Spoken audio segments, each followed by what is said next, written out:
Sud Radio, les clés d'une vie, Jacques Pessis. Sud Radio, les clés d'une vie, celle de mon invité.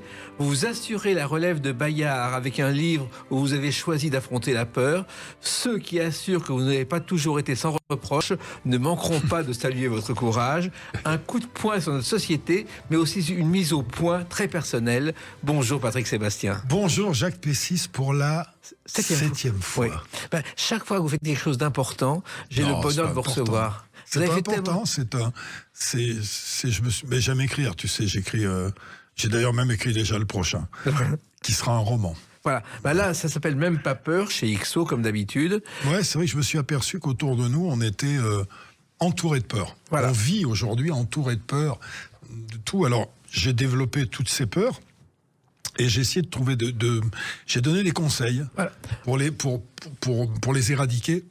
Donc, il y a la peur de la mort, la peur du regard des autres, la peur qui nous est instillée par les médias, en politique, la peur en amour, parce qu'il y a des peurs diverses en amour. La peur de perdre l'amour, toi tu l'as trouvé, mais la peur de le perdre, la peur de ne jamais le retrouver, les peurs des violences, bien sûr. La peur de la solitude en amour, qui fait qu'il y a des gens qui restent ensemble alors que ils devraient partir, mais par peur d'être seuls, ils ne partent pas. Enfin, c'est très divers.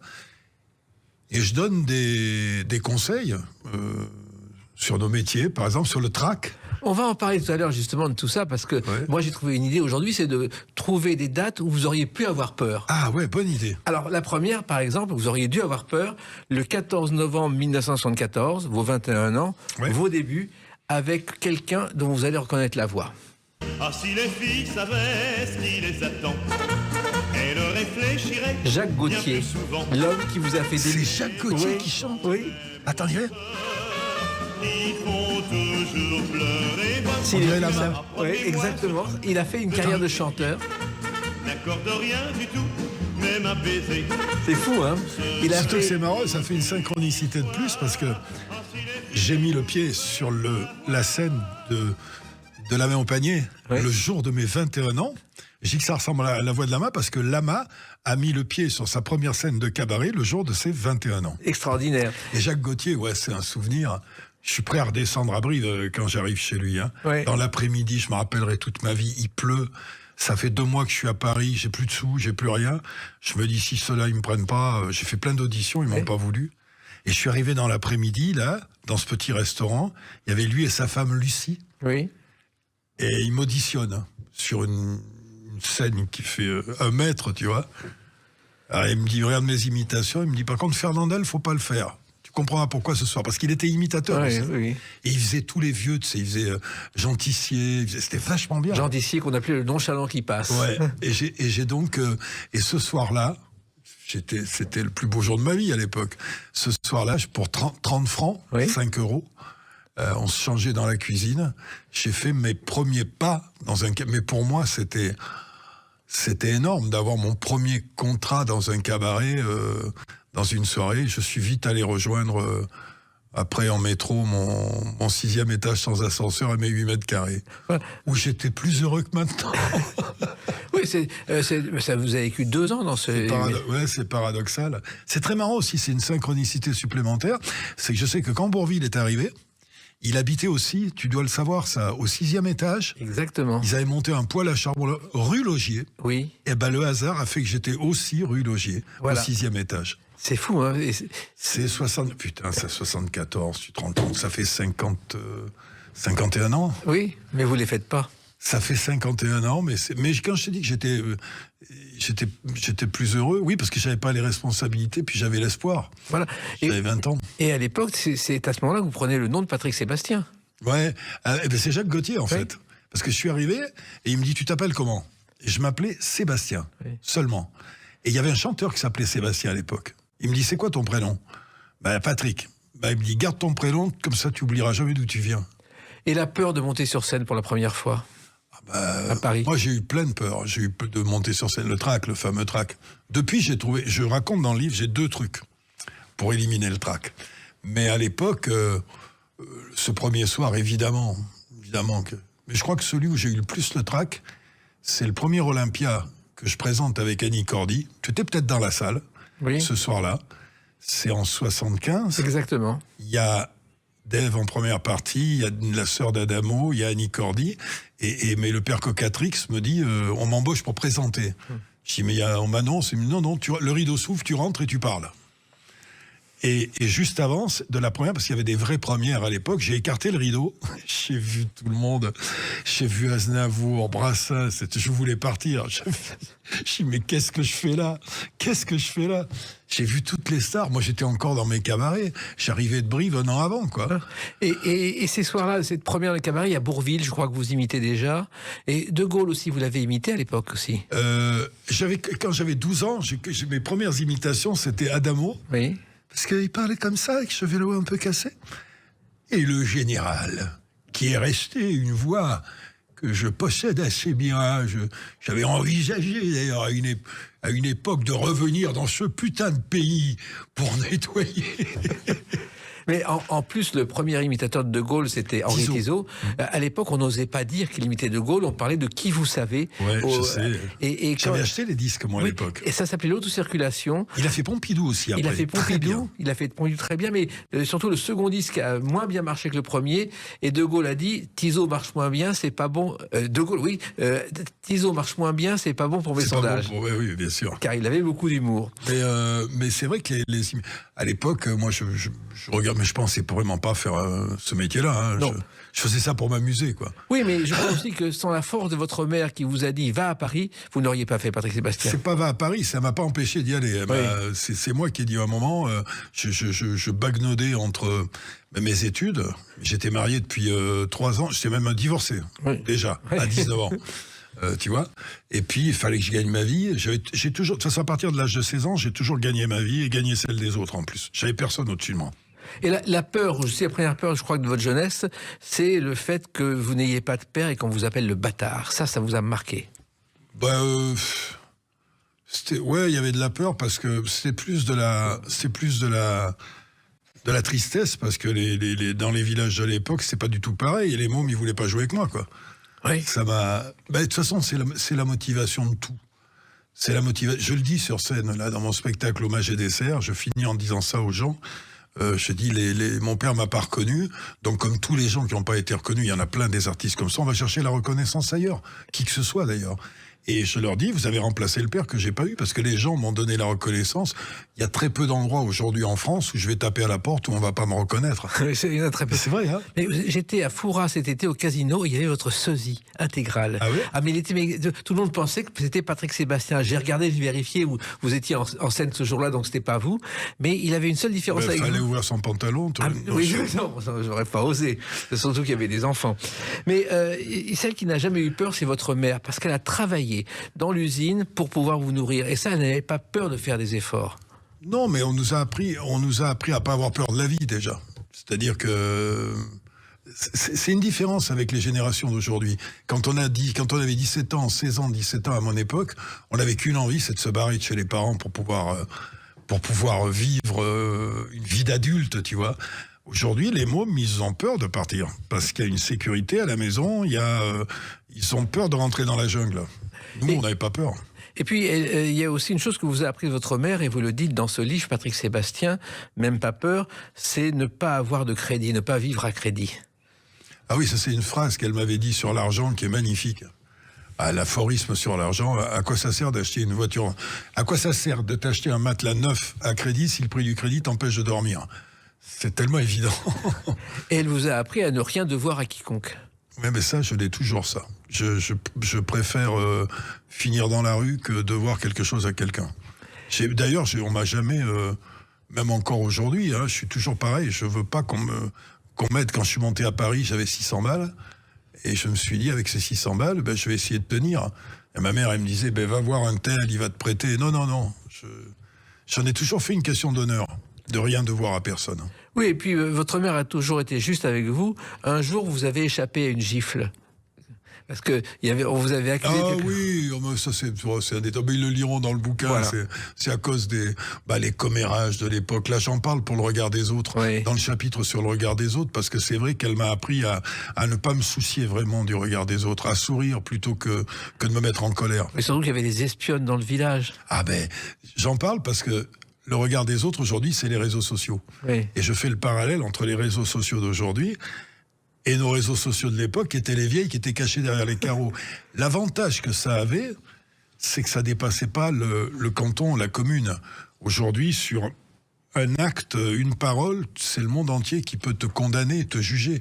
Alors que là, c'était les petites vieilles derrière, mais c'était le WhatsApp de l'époque. Hein. Exactement. C'était le Facebook. C'était, elle savait qui couchait avec qui, elle balançait sur les vieux, sur les machins. C'était les rumeurs. C'était ça. Mais dans un périmètre restreint.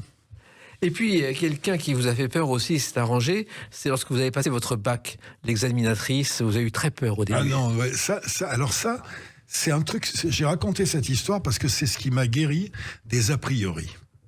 C'est-à-dire, quand j'ai passé mon bac en candidat libre. Parce que je m'étais marié et qu'à l'époque, le proviseur de l'école, qui était le frère de Monseigneur Marty d'ailleurs, qui était archevêque de Paris, pour eux, c'était pas possible d'avoir un homme marié dans l'établissement. Donc ils ont convoqué ma mère, ils ont le fait redoubler. Ma mère a dit, il a eu la première partie du bac, il a eu 17 à l'oral, 17 à l'écrit, et il a 13 de moyenne. Non, mais on ne veut pas de me marier, donc il va être obligé de quitter l'établissement. Ou alors il redouble. Et j'ai dit, ok, je redouble. Mais j'ai passé le bac en candidat libre, pour vous emmerder. Et j'ai passé, et je suis arrivé à l'oral d'histoire géo, et là, je suis rentré dans la pièce, et il y avait une prof qui était là avec une tête... Comme disait Fernand Reynaud, à bouffer des gâteaux secs, tu sais, une émaciée méchante, tu vois. Je me dis, oh putain, je suis mort. Ça, c'est bon. Alors, elle me dit, Monsieur Bouteau, pourquoi vous passez le bac en candidat libre? Et là, je me lâche. Je dis, ben voilà, je me suis marié, etc. Et tout. Et je vois qu'elle fait une tête, tu vois. Je me dis, putain, elle va, même si je réponds bien, elle va m'assassiner. Et ça a été merveilleux. Elle n'a pas levé les yeux. Elle m'a fait, bon, on va commencer par l'histoire. Contre qui avons-nous combattu en 39-40 ? Moi, je dis, les Allemands. Très bien, 17. Où se trouve l'Ukraine ? En URSS. Et elle me dit, 17, et soyez heureux. C'est magnifique. Ça, c'est marqué, sans lever les yeux. 17, et soyez heureux. Alors que, l'a priori, je me dis, mais... Et ça m'a guéri définitivement. C'est pour ça que je peux pas être raciste, tout ça. Je me dis, mais ça sert à rien de s'arrêter à une image, au premier abord, en jugeant quelqu'un sans le connaître. Alors, on ne va pas évoquer cette fois-ci une note, mais une date, le 26 octobre 1976. À tout de suite sur Sud Radio avec Patrick Sébastien. Sud Radio, les clés d'une vie, Jacques Pessis. Sud Radio, les clés d'une vie, celle de mon invité Patrick Sébastien. De retour dans les clés d'une vie avec ce nouveau livre, Même pas peur, chez XO Éditions. Même pas peur. Voilà, et on évoquera celui tout à l'heure, mais une autre peur de votre carrière. Il y a eu effectivement Annie Cordy à l'Olympia, mais le 26 octobre 1976, vous assurez la première partie de l'Olympia. La tête d'affiche, c'est Michel Sardou. Ah, c'est Michel, ouais. Ah, là aussi. La fin du régiment, la préférée. Chantez ça. Et vous chantiez ça? Oh, ça me rappelle les souvenirs. C'est pendant qu'il chantait ça, nous on était dans les loges. Enfin, je peux pas te raconter. D'accord. Et je trouve que c'est un Olympia.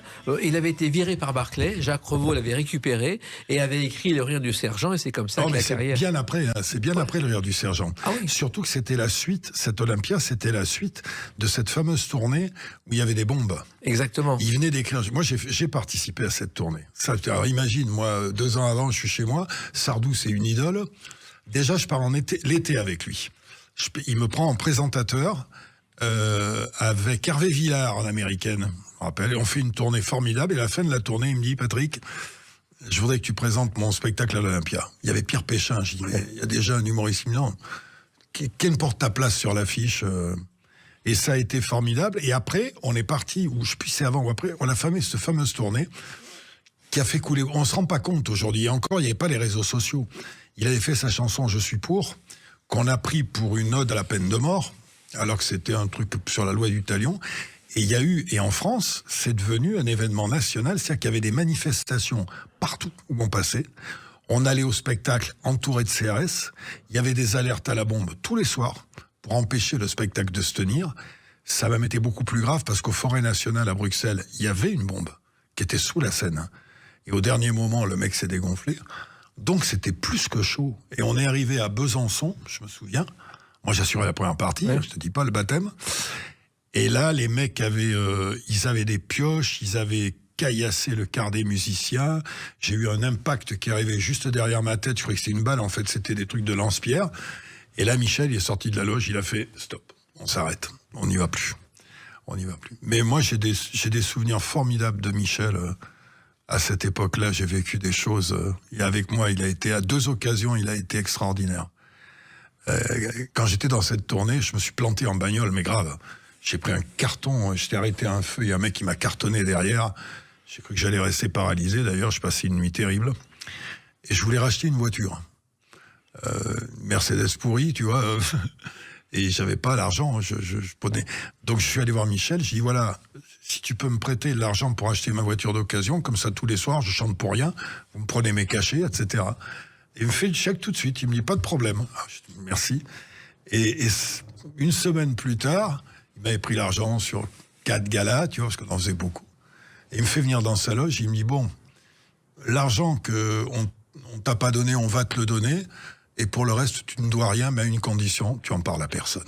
C'est vrai. J'ai trouvé ça formidable. Et ça, c'est Michel. Exactement. Et l'autre chose, c'est beaucoup plus tard. Mon fils était fan de ces lumières de Jacques Rouvérolis, tu sais. Et un soir, j'ai appelé Michel après la mort de mon fils. J'ai dit, écoute, j'ai écrit un texte qui s'appelle « Chanter quand même ». Ça me ferait tellement plaisir si un jour, en répétition, tu pouvais chanter ça sous tes lumières. Et Michel me dit, ok, je te rappelle demain. Et le lendemain, il m'appelle et il me dit, bon voilà, j'ai écrit la musique dans la nuit, la chanson sera sur mon prochain album. Et sur l'album du Bac G, il y a une chanson qui s'appelle « Chanter quand même » et qui est signée Michel Sardou et Patrick Bouteau. Pour moi, c'est un superbe hommage à mon fils. Et quand on pense qu'au départ, il ne voulait pas être chanteur, il était à l'école à Jouy-en-Josas. Oui, non, pire que ça. Il a quitté l'école de Jouy-en-Josas en catimini et son père l'a rattrapé à l'aéroport. Il partit pour le Brésil où il voulait ouvrir une maison close. Oui, c'est vrai. Voilà. Donc il voulait passer de Jouy-en-Josas à Jouy-en-Josiane. Exactement. C'est ça. Et Michel, et il a fait du... Oui, il est figurant dans Paris brûle-t-il. Exactement. Ouais. Alors, mais je pense que c'est un de ses plus grands regrets. Comme quoi, ce mec qui a tout, qui a des tubes énormes, qui a une des plus belles carrières, son grand regret, c'est de ne pas avoir été un grand comédien, quoi. Alors qu'il l'est au fond de lui-même. Il manque toujours quelque chose. Et pour apprendre ce métier, Patrick Sébastien... Alors qu'il y a tant de comédiens qui voudraient être Michel Sardou. Exactement, il y en a. C'est raté de ce côté-là. Tout ce qui vous a permis d'apprendre votre métier, ce sont les premières parties. Là aussi, c'est une peur à chaque fois. Vous en avez fait pas mal. Ah oui, mais et puis les cabarets. Aujourd'hui, tu sais, je rentre l'été sur des scènes où il y a, on fait des festivals où il y a 20 000 personnes. C'est impressionnant, 30 000 des fois même. Les gens me disent, mais t'as pas la trouille? Je dis, bien moins que quand je rentrais en cabaret pour 6 personnes, qui en avaient rien à foutre. Parce qu'il faut y monter, là, sur la petite scène, avec 6 mecs ou 6 nanas qui bouffent, qui s'en foutent. Et t'es obligé de faire ton truc, de faire tes sketchs qui ne font rire personne. Ça, c'était terrible. Et après, les premières parties, ouais, mais c'était des cadeaux pour moi. Première partie de Sardou, de Lama, de Serge. Première partie de Lenormand, de Cordy. Et après, en première partie, j'ai pris... comme je dis sur scène, après en première partie, j'ai pris des gens qui sont devenus des vedettes, Francis Cabrel, Patrick Bruel, Brigitte Macron, Céline Dion. Je confonds toujours celle qui s'est mariée avec son père avec celle qui s'est mariée avec son fils. Non, je le dis sur scène, non, c'est une vanne que je dis sur scène. Et non, mais c'est vrai qu'en première partie... J'ai eu Céline en 84. Oui, donc personne ne voulait à l'époque. Moi, je me souviens qu'elle avait fait une émission Croque-Vacances avec Claude Pierrard, chantant pour les enfants, parce que personne ne croyait en Céline Dion. Je vais t'avouer que même moi, elle était bien, elle était super, mais j'imaginais pas. Je me disais, ça va être une grande chanteuse, mais j'imaginais pas ça. Et ça me fait tout drôle, rétrospectivement, de me revoir derrière le rideau de l'Olympia, en train de la tenir contre moi, en train de dire, n'aie pas peur, ma puce, ça va bien se passer. Et puis, il y a celles et ceux que vous avez aidés, et puis il y a celui qui vous a aidé, c'est Guy Lux, car au départ, les émissions de Guy Lux, Système 2... Il m'a aidé, il m'a pris... Enfin, c'est Sophie qui m'a beaucoup aidé. Sophie Darel, qui m'a fait passer... Et alors, la télé, à l'époque, tu faisais une télé, le lendemain, toute la France te connaissait. Là, aujourd'hui, tu fais 300 télés, personne ne te connaît. Mais à l'époque, moi, c'est que la première télé que j'ai faite, j'ai fait Ring Parade et Système 2, où j'ai imité Dassin, avec Sophie qui imitait Dalida. Et du jour au lendemain, j'ai fait l'imitation de Bourvil, tout le monde me connaissait. Mais Guy Lux, il n'était pas facile à suivre parce qu'il explique. Non, et puis il y avait des combines à l'époque. Parce que moi, je me rappelle la première fois que je fais Dassin, ça se passe super bien parce que je ressemblais vraiment, tu vois. Et parce que je veux dire aux gens, parce qu'il y en a qui ne le savent pas, mais j'ai été imitateur pendant 20 ans, je faisais que ça. Et le lendemain, on me dit, tu passeras plus jamais chez Guy Lux. Je dis, qu'est-ce que j'ai fait? Tu passeras plus jamais. Et j'ai su le fin mot de l'histoire 1 an après.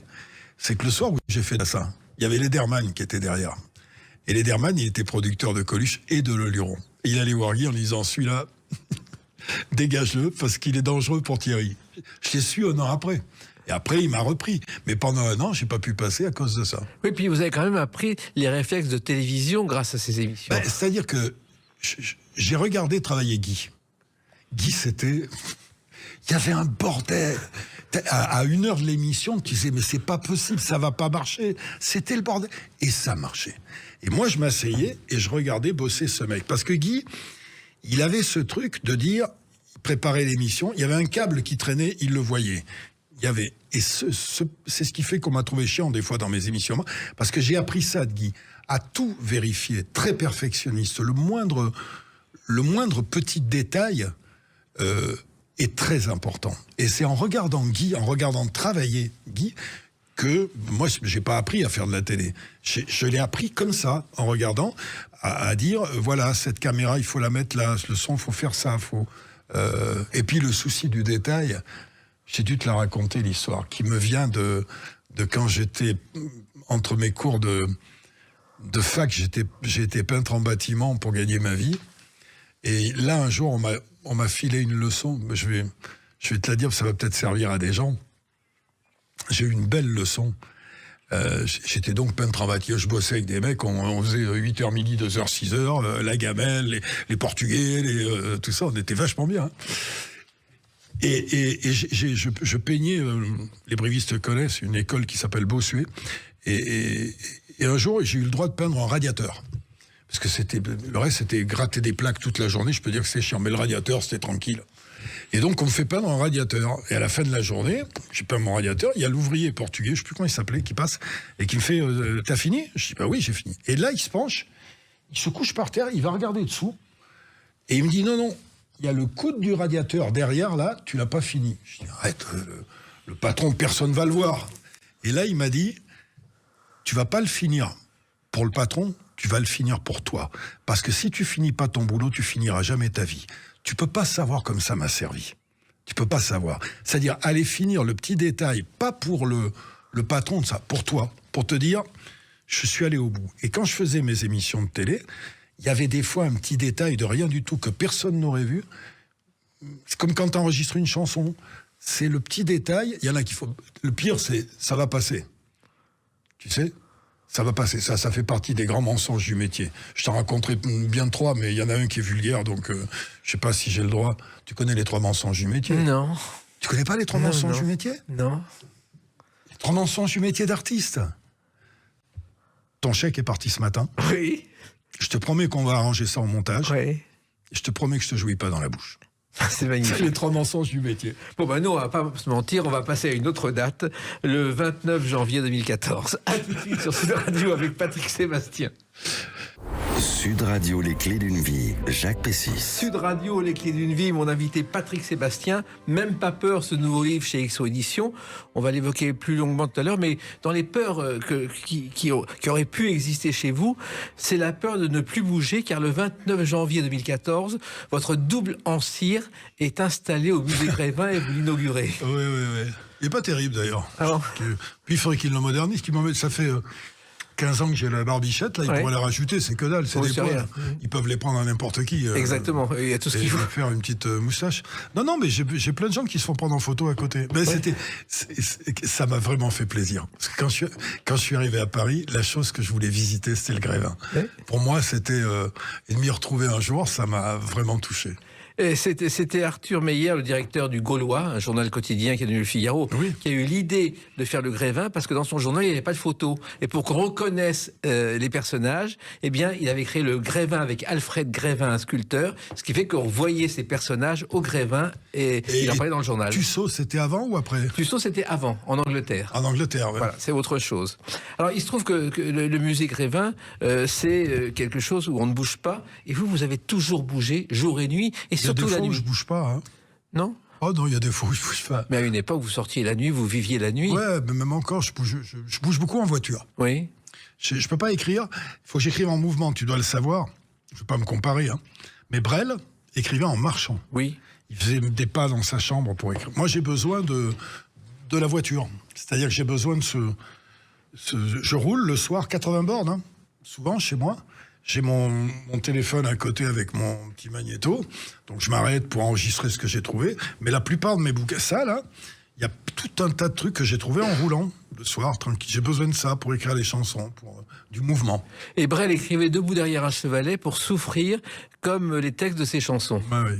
Et alors, je trouve que, boire ou conduire, il faut choisir. À 32 ans, vous avez choisi conduire plutôt que boire. Oui. Oui. Vous le dites dans ce livre parce que finalement, on le sait peu qu'un jour, vous avez décidé de tout arrêter. Ouais. Le 14, je sais pas quel jour on est aujourd'hui, je ne sais pas.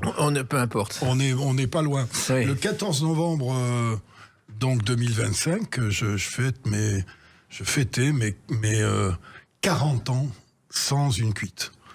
C'est-à-dire que je bois un verre de vin à table, mais pas plus, ou une bière quand j'ai soif, et c'est tout. Mais je buvais un peu plus d'un litre de whisky par jour à l'époque, oui. Mais il fallait arrêter, c'était pas ça. Mais bien sûr, j'ai arrêté net. J'ai posé mon verre, je me rappelle le dernier soir, je pris mon verre, j'ai renversé sur la moquette et j'ai dit plus jamais. Et pourquoi? Parce que j'ai respecté ce que m'a toujours dit ma maman, il faut s'arrêter quand les emmerdements dépassent le plaisir. Et alors, c'est une question de survie en plus. J'ai arrêté le jeu aussi comme ça. Et j'ai pas arrêté la clope parce que pour l'instant, les emmerdements ne dépassent pas le plaisir. Oui, puis ça vous permet de faire un tabac. Bah exactement. Non, et puis la cigarette, ça me tient loin de tous les autres dérivés du tabac, c'est-à-dire le cigare, la pipe, etc. Et il se trouve, moi je pense souvent à Antoine Blondin qui n'a jamais arrêté, qui était un écrivain génial. Comment il s'appelait? Antoine Blondin. Oh, j'ai connu. Voilà, mais à 11h du matin, on ne pouvait plus l'interviewer. Il y en a plein d'autres. Carmé. Carmé, c'était moi, je suis allé faire un tournage chez Carmé à 11h du matin. Il y avait du blanc. Oui, mais il tenait le choc plus que les autres. Blondin, ils sont. Avec Jean-Pierre Rive, je croisais chez Castel. Avec Jean-Pierre Rive, un matin, ils sont rentrés dans un. Il y avait une rue, une vitrine, ils sont rentrés, il y avait une table, ils se sont assis, ils ont commandé 2 vins blancs. Oui. Le mec qui tenait là leur a apporté 2 vins blancs. Ils ont bu, ils ont demandé combien ils devaient. Le mec a dit non, vous êtes chez un antiquaire. Il s'est persuadé qu'ils étaient au bistrot. Il y a tellement d'histoires sur Blondin. Il avait créé le marathon des leveurs de coude à Saint-Germain-des-Prés. Ouais. Ça consistait à faire un parcours dans Saint-Germain en s'arrêtant dans 42 bistrots et en tenant le choc. Ah, mais ça, c'est des trucs de pochetron. On peut plus imaginer ça. Moi, j'ai des amis qui avaient créé le Select Pochetron Club de France. Oui. Dont je faisais partie, je n'étais pas le président, j'étais juste ministre de la Culture. Et on avait un flic qui était ministre de l'Intérieur, on avait un toubib qui était ministre de la Santé. Et le but, c'était de se bourrer la gueule les week-ends. Et dans un appartement. Pour être admis dans le club, il fallait boire 12 Ricards de suite et faire une dissertation derrière. J'ai les dissertations. Ça commence avec... Mais on conduisait pas, on se faisait... C'était pour lutter contre l'alcoolisme mondain. Exactement. C'est une vieille histoire, ça. Alors, il y a aussi le déguisement... Mais je regrette pas d'avoir bu, et surtout, je regrette pas de m'être arrêté. Je vais pas faire la leçon... comme disait Carlos, quand on boit, on a des excuses, et si on n'en a pas, on s'en invente. Alors, vous n'avez pas d'excuse à la télévision d'avoir inventé le déguisement, ça c'était votre rêve de toujours. Je n'ai pas inventé. Quelles émissions de télévision étaient déguisées avant vous? Je me suis beaucoup... c'est toujours le truc dont on parlait avant, c'est la personnalité. Moi, les personnalités... Là, le petit cabaret que je vais monter, au mois de septembre prochain, je vais monter le plus petit cabaret du monde chez moi, on va faire un spectacle de transformiste. Parce que ça m'a toujours fasciné, la personnalité, l'identité. C'est pour ça que j'ai fait le Grand Bluff où je me suis déguisé. Et les déguisements, c'est se trouver une autre identité. En plus, les carnavals, c'est les moments les plus sociaux qui existent. C'est comme les boîtes libertines. Il n'y a pas de riches, il n'y a pas de pauvres. Tu peux avoir un notaire et un ouvrier qui sont déguisés en... ça égalise la société. C'est pour ça que j'aime beaucoup le déguisement. Oui, et en plus, quand on voit vos émissions, il n'y a pas une personne qui n'a pas le sourire aux lèvres. C'est ce que j'ai essayé de faire, tu sais, j'ai fait... Faut pas mettre plus beau que c'est, toutes ces choses-là. C'est que du divertissement, c'est rien. On a filé le sourire aux gens, voilà. J'ai tout fait pour... je m'attendais pas, si tu veux, en faisant tout pour rendre les gens heureux, à en prendre autant plein la gueule. Parce que quel mal on a fait, sinon... essayer de faire sourire les gens, de leur faire passer des bons moments. Alors je suis content, parce que je rencontre plein de gens de 40 ans, 35 ans qui me disent on a grandi avec toi, avec le cabaret, on a eu des étoiles dans les yeux. On leur faisait oublier le samedi soir leurs emmerdements de la semaine. Oui, et je continue. Et en même temps, vous apportiez du bonheur à vos invités, car il n'y avait... C'est beaucoup plus noble qu'on croit, tu sais. C'est beaucoup plus essentiel pour la santé des gens, de les détendre. Alors c'est vrai que on dit c'est facile. Ils me disent mais vos chansons de cul là c'est facile. Je dis si c'est facile faites-les. Exactement. Ben allez-y. C'est plus difficile d'écrire la quéquette à Raoul que écrire le bouquin. Et la quéquette à Raoul, justement, ça a été le succès de l'été. Oh, ça a été... Et quand on souffle la quéquette à Raoul, ça fait tourner... Je prépare le volume 2. Alors, moi, j'ai vu des enfants, comme au temps du Zizi de Pierre Perret, chanter la quéquette à Raoul. Surtout, j'en ai vu quand je chantais « Est-ce que tu l'as vu mon cul ?» j'ai vu les gamins, mais tous les mots sont dans le dictionnaire. Oui. Alors là, j'ai les prochaines qui arrivent. Je vais faire Olé Osé volume 2. Oui. J'en ai une qui s'appelle Raymond. Oui. C'est le plus beau Raymond, c'est le plus fort Raymond qui fait l'hélicoptère en faisant tourner sa bistouquette. C'est le plus beau Raymond qui fait l'hélicoptère en faisant tourner sa quéquette. Et là-haut dans les nuages, entre les fusées, les avions, les satellites, et là-haut dans les nuages, il fait le tour de la Terre avec l'hélice de sa bite. Bon, c'est pas... Mais c'est des économies de carburant, c'est écolo. Oui. Ouais, j'en ai plein. J'en ai une qui s'appelle Yeppa. Tu sais, c'est un cri de joie. Oui. Quand tu fais Yeppa. Sauf quand tu l'as mise à côté, que tu crois que t'es dedans et que dedans, tu Yeppa. Mais moi, c'est juste pour qu'on s'amuse. Oui, mais comment est née l'idée? Parce que là, il fallait pas avoir peur pour lancer cette idée. Si tu savais d'où m'est venue l'idée. Allez-y. Ça va te parler. J'étais avec mon cher Lolo, qui doit être là, ici, là. C'est de sa faute. Mon secrétaire. Et on arrive devant le bureau et on écoutait une radio qui s'appelle Radio Mélodie. Et il me dit, j'ai entendu une chanson des années 70 dont tu te souviens sûrement, d'Anne Léonard. Bien sûr. Qui s'appelait Mon Petit Cul. Mon Petit Cul. Il y avait une fille grand succès. Voilà, il y avait une fille qui chantait une chanson qui s'appelait Mon Petit Cul. Mon cul, c'est pas les miches à Bardot, c'est pas une montagne à escargot, c'est passé tout seul à l'époque. Oui. Et en écoutant ça, je dis à Lolo, je dis, mais c'est ça qu'il faut faire. On va faire un album de cul. Et c'est parti, c'est de sa faute. Et c'est parti comme ça. Et j'ai dit, bon, on va pas aller en studio, on va faire ça chez moi, dans le salon. J'ai fait monter 3 musiciens, mes copains. Après, une fois qu'on avait fait les chansons, Sony, le mec qui s'occupe de moi, il me dit, c'est pas la peine de faire des clips. On va prendre 2 téléphones, on va tourner sur la terrasse. De toute façon, ça fera 500 000 vues. On en est à 70 millions de vues sur les réseaux cumulés pour la quéquette à Raoul. Mais tu sais que je suis inquiet parce que là, je cherche depuis 3 mois des chansons. J'en ai plein. Ouais. Mais j'ai pas encore la quéquette à Raoul. Est-ce que tu l'as eu? Il faut la trouver là juste là. Parce que la quéquette à Raoul, c'est un truc que peuvent chanter les garçons et les filles. Oui. Et est-ce que tu l'as eu mon cul? Les gamins, ils adorent. C'est parce que c'est interdit. Bien sûr. C'est interdit. Et donc là, j'ai une chanson féministe, par contre. Oui. J'ai une chanson de cul féministe, comme je vois qu'il y a une dame dans le... Parce que je me suis dit, il faut que je fasse une chanson de cul féministe, mais une vraie féministe. Et les paroles, c'est... tu fais le kéké, tu fais le beau, tu tapes la frime, tu fais le macho. Mais si t'étais une fille, au lieu d'être un garçon, tu comprendrais à quel point t'es un gros con. Si t'avais des gros nibards, on te ferait chier dans la rue, et quand tu sortirais le soir, on te mettrait des mains au cul. Et je trouve que c'est très féministe. Voilà. Exactement. Surtout que la chute de la chanson, c'est... En entendant ma petite rengaine, tu vas me dire « nique ta mère », mais le jour où je vais niquer la tienne, tu seras beaucoup moins fier. Voilà. Mais tu sais que c'est pas facile à trouver. Non seulement pas facile à trouver, mais enfin, en plus, sur les réseaux, que les enfants écoutent ça à leur longueur d'année. Mais ils avaient déjà, sur mes chansons, il y a déjà eu ça. Il y a déjà eu, si tu pouvais fermer ta gueule, oui. Les gamins, ils chantaient ça au professeur. Hein. Bien sûr. Et même il y a même eu des manifs dans la rue avec si tu pouvais fermer ta gueule pour... Voilà. Mais la chanson populaire, moi j'ai pas honte de ça. Surtout que c'est très difficile à faire. Je te dis encore une fois, c'était facile, tu dis faites-le si c'est facile.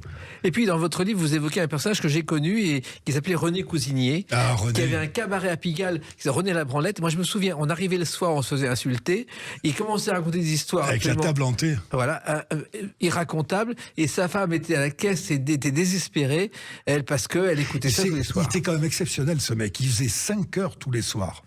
5 heures de show tous les soirs dans son petit cabaret Impasse Marie-Blanche. Oui. Je suis un des seuls à avoir les images. Ah oui. Parce que j'ai tourné une soirée avec lui.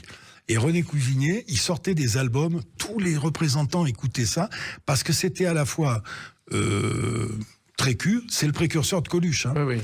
Et d'ailleurs, sa clientèle, c'était des étudiants, c'était des mômes qui venaient rigoler sur des trucs graves, mais il y avait plein de messages dessous qui étaient beaucoup plus sérieux sur la société. Au milieu de, comme il disait, je dis bite, couilles, tout ça, c'est des pavés pour traverser la rivière.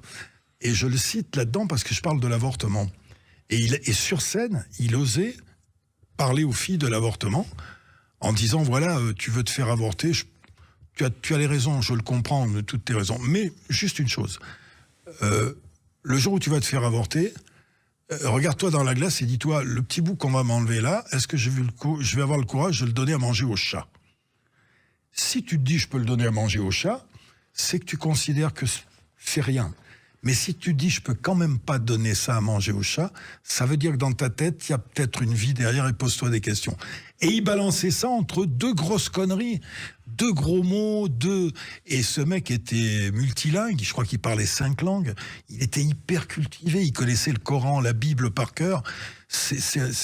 Nous, on a grandi sous l'influence de mecs comme lui, comme Frédéric Dard, qui disait plein de gros mots, qui disait plein de grossièretés. Frédéric Dard, aujourd'hui, il serait interdit. On l'accuserait de machisme, de sexisme, de tout, de grossièreté. Et il a vendu autant de livres que Victor Hugo. Exactement. Et il a formé des générations parce que entre les lignes, il y avait plein de choses humanistes. Aujourd'hui, on l'étudie dans les facs. Exactement. Frédéric. Et Cousinier, ça a été un garçon très important qui a influé sur beaucoup de gens, parce qu'il y avait ce mélange que j'ai appris à mon compte d'ailleurs, de gauloiserie, de gros mots et de trucs de fond. Alors justement, Cousinier, vous en parlez dans ce livre qu'on va évoquer à travers la date de sa sortie, le 16 octobre 2025. A tout de suite sur Sud Radio avec Patrick Sébastien. Sud Radio, les clés d'une vie, Jacques Pessis. Sud Radio, les clés d'une vie, mon invité Patrick Sébastien. Donc, tu mets les pieds sur la table. Les pieds sur la table, tranquille, un petit verre d'eau, c'est de l'eau, je précise. Et ce livre, Même pas peur, qui est sorti le 16 octobre 2025. Donc, on a commencé à évoquer vos peurs. Pourquoi ce livre aujourd'hui, Même pas peur ? Parce que j'ai toujours essayé d'aider. Dans mes livres, j'essaie toujours j'ai des fidèles. J'ai des gens qui me suivent parce que je leur fais du bien. Ah, vous êtes numéro 1 des ventes sur Amazon en ce moment ? Non. Si, j'ai regardé ce matin. Non, c'est vrai ? Oui. Vous déconnez, là ? Non, numéro 1 des ventes sur Amazon. C'est pas possible. Si. Ben non. Mais si, je vous montrerai. Bon, c'est le 1er avril ou quoi ? Non, c'est vrai. Non. Mais je m'abiche. Ouais. C'est pas possible. Si. C'est pas vrai. Si. Mais dites-moi, qu'était-il ? Non, en fait, tu sais, la plus grande satisfaction que j'aurai mes bouquins, j'en sors un par an. La plus grande satisfaction que j'aurai à la sortie, c'est que depuis que j'écris des bouquins, j'ai reçu, je crois que c'est 4 ou 5 lettres de gens qui m'ont dit on voulait se suicider, on a lu ton bouquin et on a renoncé à se suicider. Pour moi, ça vaut toutes les légions d'honneur d'avoir ça. Donc j'essaie à chaque fois de faire du bien, à ma manière, avec mon vécu. C'est-à-dire, je m'appuie sur mon vécu. C'est très égocentré. Je m'appuie sur mon vécu, tout parce que j'ai eu la chance de vivre le succès, le deuil, le pire des deuils avec la mort de mon fils, etc. Pour donner une leçon pas une leçon, pour donner des conseils. Sur la peur de la mort, par exemple. Il y a plein de gens, je ne sais pas si tu as peur de la mort, toi. On ne sait pas trop, oui. On hésite. Si tu veux, sur la peur de la mort, j'ai commencé par ça. J'ai une copine qui m'a dit, mais la peur de la mort, mais c'est triste. Je dis, mais non, la mort, elle n'est triste que pour ceux qui restent. Vous dites dans le livre que ça peut être le plus beau jour de votre vie. Ouais, parce que tous ceux qui sont revenus d'une mort imminente te parle du grand tunnel blanc, te parle d'une sensation de bien-être extraordinaire. Donc peut-être que la mort, c'est le plus beau jour de ta vie. Et puis il y a un fil, surtout, que j'espère que les gens vont partager avec moi dans ce bouquin, c'est que je suis un déterministe. C'est-à-dire que pour moi, je ne sais pas si j'ai raison, mais pour moi, tout est écrit. Ce qui doit arriver, le rendez-vous qu'on a aujourd'hui, c'est écrit comme ça. Parce qu'il faut que je sois là. Donc à partir du moment où tu considères que tout est écrit, quand il t'arrive quelque chose, tu te formalises beaucoup moins. C'est-à-dire, au lieu d'avoir des culpabilités, tu sais, quand tu fais l'heure, dire « Oh, j'aurais pas dû faire ça, si j'avais fait ça... » Non. À partir du moment où tu considères que ça devait arriver, moi, ça m'a énormément aidé dans la vie. Tu vois, quand je me fais virer de la télé, tu te dis, oh, t'as envie d'être dans la rancune et tout, d'un seul coup, tu dis, non, c'est écrit comme ça parce qu'après, il va falloir aller là. Eh ben, il faut rebondir. C'est tout bête. Ça te sort de plein de peur. Ça te sort de plein de peur. Et justement, aujourd'hui, dans une époque où tout le monde a peur, ce livre est un remède. Il devrait presque être remboursé par la sécurité sociale. Oui, mais pas remboursé, mais si on peut aider les gens à avoir un petit peu moins peur, et puis oser, il y a la peur d'entreprendre. Il y a une phrase qui est très importante dedans, que je mettrai sur ma tombe, qui est « il y a peu d'impossible à qui le veut vraiment ». Ça veut pas dire « il n'y a pas d'impossible ». Si je veux vraiment être pilote de Formule 1, j'y arriverai jamais, tu vois. Faut avoir des rêves cadrés quand même, tu vois.